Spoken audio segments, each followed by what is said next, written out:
यहाँ पे 700 गौ माता है, सभी के नाम है। अच्छा। 10 दिन का बच्चा भी माँ का नाम सुन के वही बच्चा बाहर आता है। दूध देने के लिए भी ये सारी गौ माता है, जैसे नाम बोलेंगे दूध देने के लिए बाहर आते हैं। इधर बांधने का वहीवट ही नहीं, आपके सामने सब खुली है। हाँ, खुली जब है। मर्जी आए खाना खाएगी, जब मर्जी आए पानी पिएगी, और धोने के समय जिसको नाम बोलेंगे वो बाहर आ जाएगी। हाँ। और एक चीज बताता हूँ, देखिए दो यहाँ पे चूने की पुताई हर एक न एक दिन पे कर देते हैं, तो 3 रुपए किलो चूना आता है। तो नेचुरल उसको काफी मिनरल्स भी मिल जाते हैं, एंटीबैक्टीरियल होता है, गर्मी में पानी ठंडा रखता है, ठंडी में गर्म रखता है। तो 12 महीना पानी अच्छा होगा, सस्ता हो गया। सही। नीम, जैसे हर जगह पे हमने नीम लगाया हुआ, हर हफ्ते में एक बार नीम काट के डाल देते हैं। जिसको जरूरत है वो 5 किलो से लेके 10 किलो खा लेती है। हमारे यहाँ पे 2 आंचल ही धोने की परंपरा थी हजारों साल से भारत में। हाँ। तो उसी प्रकार से हम लोग उसको फॉलो लेते हैं। तो यहाँ पे 2 ही आंचल लिया जाता है। जन्मा जैसे बच्चा लेता है वैसे ही पहले पौवा आंचल, फिर धीरे धीरे बढ़ाते 1, सवा, 1.5, 25 दिन में 2 आंचल पीने लायक हो जाता है। फिर पूरा लैक्टेशन 2 आंचल पिलाते। उसका ग्रोथ इतना जबरदस्त होता है कि 3.5-4 साल में पहला लैक्टेशन आता है ब्याज, उसकी जगह पे हमारे यहाँ पे 2 से सवा 2 साल में आ जाता है। नमस्कार दोस्तों, मैं मनी काम्बोज आज आपको बंसीगिर गौशाला में लेकर के आया हूँ और हमारे साथ एक ऐसी शख्सियत हैं जिन्होंने न केवल भारत में बल्कि विदेशों में भी अपनी गौ माता का परचम लहराने में अपनी एक अहम भूमिका निभाई है। आइए आपको हम गोपालक जी से मिलवा देते हैं। सर नमस्कार। नमस्कार भाई साहब। अच्छा सर, आपका गो प्रेम कब जगा? आप अपने बारे में थोड़ा सा ये बता दीजिए सर। बचपन से गुरु महाराज जी का आशीर्वाद था। गुरु जी हिमालय रहते थे, उनका भाव था कि गौ माता और किसान दुखी रहेंगे तो देश कभी खुश नहीं रहेगा। हाँ, तो खुद करके बोल सकते हैं। तो 17 साल पहले यहाँ पे आके प्रयोग शुरू किया जी, और जो अच्छा और सही लगता है उसी को हम प्रचार प्रसार में जोड़ते हैं। ठीक है। अच्छा एक बात बताइए, आप देसी गौ माता ही हमारी माता कही जाती है, तो उसके बारे में क्या कहना चाहते हो सर आप? देखिए, देशी गाय और विदेशी गाय में अभी तो बहुत वैज्ञानिक तरीके से प्रूव हो चुका है कि क्यों देशी श्रेष्ठ है। हाँ। जैसे उसके गौमूत्र में 5100 कंपाउंड है जो विश्व में किसी के भी मूत्र में ना है, ना मनुष्य में है, ना बकरी में है, ना भैंस में है, ना विदेशी गाय में है जी। उसके गोबर में ही 1200 कंपाउंड है जो विश्व में कहीं नहीं है जी। ऐसे ही उसका दूध, घी सब अलग है। उस प्रकार हम सोचते उससे बहुत वो आगे है। बिल्कुल। तो वैज्ञानिक, आध्यात्मिक, आयुर्वेदिक सभी तरीके से उसकी कोई तुलना है ही नहीं। हाँ। अच्छा एक बात और बताइए आप, हमारे जीवन में देसी गौ माता के दूध को पवित्र माना गया है, तो देसी गाय के दूध को ही क्यों पवित्र माना गया? और भी दूध बहुत सारे हैं, तो देखिए बारे में क्या कहना है? देशी गाय के दूध को ही अमृत माना गया है। आयुर्वेद में संपूर्ण आहार सिर्फ दूध को बोला गया है और किसी को भी नहीं बोला गया है। जी। तो इस प्रकार वो क्यों बोला गया है? तो उसके अंदर विटामिन B12 से लेके सारे बहुत बड़ी मात्रा में अच्छे गुणवत्ता वाले कंपाउंड्स है जो गर्म करते विटामिन B12 0 हो जाता है।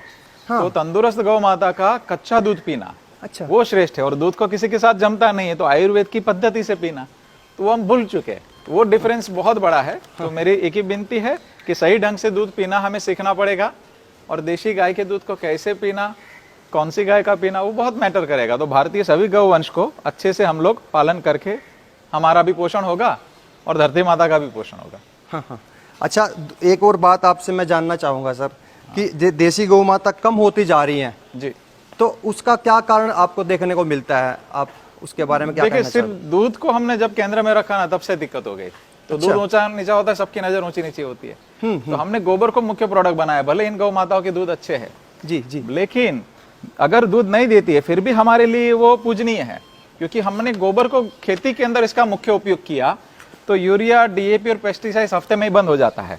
तो उसी प्रकार उसको कैसे करना वो हमें सीखना है, वो समझना है। तो मेरी एक ही विनती है कि हमें जो भी बात कर रहे आज, तो 7 दिन में ही यूरिया, DAP और पेस्टिसाइड बंद होता है। तो वो कैसे होता है? तो देशी गाय के गोबर का हमने गौ कृपामृतम करके कल्चर निकाला है, उससे 7 दिन में ही सब बंद हो जाता है। तो उसको कैसे उपयोग करना, वो एक संभल के आपको करना है। तो मेरी विनती आपके माध्यम से, जो भी किसान गौ कृपामृतम आधारित कृषि करना चाह रहे, तो 22 राज्यों में अभी 65 से ज्यादा क्रॉप में हमने परिणाम ले चुका है। और थोड़ा सा छोटा प्रयोग करेंगे, तुरंत किसान को पता चलेगा कि ये क्या है। हाँ। अच्छा एक आपकी गौशाला में कितने गोवंश हैं अभी इस समय, और कितना दूध हो जाता है, तो उसके बारे में बताइए आप सर। हमारी गौ माता लगभग संख्या है अभी 700 से ज्यादा, छोटे और बड़े मिलके। अच्छा। और गांव के लिए बछड़े तैयार कर रहे, वो भी इसमें काउंट हो गए। जी। 1 या 2 आंचल वाली गाय पहले हमने ली थी बच्चे लेने के लिए, वो भी इसमें हो गई। तो जैसे सीजन 1000 लीटर से लेकर के आजू बाजू 2 आंचल का दूध पूरे दिन का होता है। अच्छा। यो। अच्छा एक बात बताइए सर, आप जैसे पंचगव्य उत्पाद हमारे वेद शास्त्रों में क्यों उपयोगी माना गया है, इसके बारे में क्या कहना चाहोगे आप? देखिए, पंचगव्य में गौमूत्र को महाऔषधि माना गया है। जी, मैं इतना ही कहूंगा कि उसको महाऔषधि माना गया है, तो उसके हमने एनालिसिस करवाए।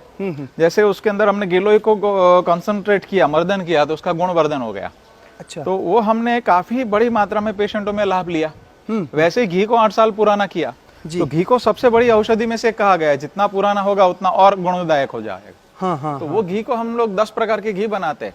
अच्छा। तो 10 रोगों में 90% से ज्यादा सक्सेस रेशियो है। तो घी खाने की परंपरा हमारी थी हजारों साल पुरानी। तो यही इंपॉर्टेंट है कि कैसे करना, क्या करना। हाँ।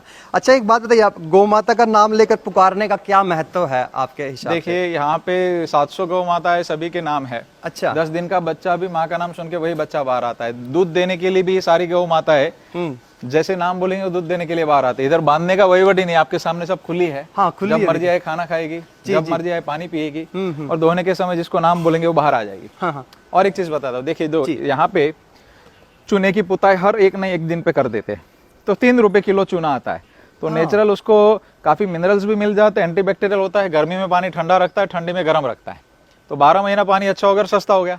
सही। नीम, जैसे हर जगह पे हमने नीम लगाया हुआ, हर हफ्ते में एक बार नीम काट के डाल देते हैं, जिसको जरूरत है वो 5 किलो से लेके 10 किलो खा लेती है। तो यही इंपॉर्टेंट है कि पेट में कृमि भी नहीं होगी, इतना चारा भी कम लगेगा, और खर्चा भी कम लगेगा। तो ये सारी चीजें बहुत मैटर करती है। कि दोहन के बारे में आप क्या कहना चाहते हो सर? आप दोहन जैसे करते हैं, तो उसके बारे में आप हमारे किसान भाइयों को खुल करके बताएं। जैसे हमारे यहाँ पे 2 आंचल ही धोने की परंपरा थी हजारों साल से भारत में। हाँ। तो उसी प्रकार से हम लोग उसको फॉलो लेते हैं। तो यहाँ पे 2 ही आंचल लिया जाता है। जन्मा जैसे बच्चा लेता है, वैसे ही पहले पौवा आंचल, फिर धीरे धीरे बढ़ाते 1, सवा, 1.5, 25 दिन में 2 आंचल पीने लायक हो जाता है। फिर पूरा लैक्टेशन 2 आंचल पिलाते। उसका ग्रोथ इतना जबरदस्त होता है कि 3.5-4 साल में पहला लैक्टेशन आता है ब्याज, उसकी जगह पे हमारे यहाँ पे 2 से सवा 2 साल में आ जाता है। तो जो पिया था जल्दी आकर के दे दिया। जी। और लैक्टेशन पीरियड लंबा हो जाता है। जैसे अपन दूध पीते कोई भी उसमें, ठीक है, तो मेरा एक ही भाव है कि लैक्टेशन पीरियड लंबा होता है। वो कैसे? मनुष्य के अंदर जैसे कोई माँ अपने बच्चे को दूध लंबा समय पिलाती है तो लंबा चलता है। जी। सेम पैटर्न पे देशी गौवंश में भी उसका बच्चा प्यार से दूध पीता है तो प्यार से दूध पासती है। हाँ। तो ये इम्पोर्टेंट है कि जो 4 से 6 महीना खड़ी रहती थी वो भी 10-10 महीना खड़ी रहती माँ। तो उसी प्रकार आप लोग भी प्रयोग करके इस प्रकार सभी देशी गौवंश को आगे लेके जा सकते हैं। जो घी निकालने का जो सही समय होता है, जामन जिसको बोलते हैं पहले विधि, जो जामन की, तो जामन किस समय लगाना चाहिए हमारे किसान भाइयों को, और घी की क्या विधि होनी चाहिए उसके बारे में बताइए। देखिए, हम तो ताजा जैसे ही दूध निकला उसको थोड़ा गर्माहट होता है, उसी के अंदर जामन मिला के कर लेते, कच्चे दूध में ही अच्छे से घी बन जाता है। समय की कुछ जैसे पाबंदी कच्चा दूध होती हमने है? बिलोना मिलाया शाम को, जी। समझ लीजिए कि जामन मिलाया जी, और सवेरे वो दही जम जाता है। हाँ। और दही जमने के बाद उसको हम लोग ऐसा ही करना है कि भाई सवेरे उसको मथनी करना है। जी। और ठंडा पानी, अगर गर्मी है तो ठंडा पानी, और एकदम ठंडक है तभी थोड़ा सा मीडियम गर्म पानी मिला करके अपने आप मक्खन ऊपर आ जाएगा। हाँ, बस यही पद्धति है। और दूध जब निकालते हैं तो उसका भी कुछ समय होना चाहिए आपके हिसाब से? देखिए, दूध 2 समय मतलब आगे पीछे कर सकते हैं, ठीक है, लेकिन एग्जैक्ट 12 घंटे का अंदर होना चाहिए। सवेरे यहाँ पे जैसे 3 बजे शुरू होता है तो शाम को 3 बजे। अच्छा। अगर आपने सवेरे 6 बजे दो रहे तो शाम को भी 6 बजे ही धोना है। तो एग्जैक्ट 12 घंटे का अंतर होना चाहिए, वो इम्पोर्टेंट है। अच्छा, एक बात और बताइए सर, जैसे कि बहुत सारे किसान भाई देसी गोवंश रखते हैं, तो कितना समय उनको चारा डालने के अतिरिक्त अपनी गौमाता के साथ बिताना चाहिए कम से कम, उसके बारे में आप बताइए सर। देखिए, ये बहुत सेंसिटिव होते हैं, ये जितना आप प्रेम करेंगे उतना सामने प्रेम छोड़ेंगे। जी। तो मैं तो इतना ही कहूंगा कि जितना आप उसके साथ प्रेम का संबंध बांधेंगे, उसके नजदीक रहेंगे, उसका एक लिटरली डिफरेंस बहुत बड़ा आप देखेंगे।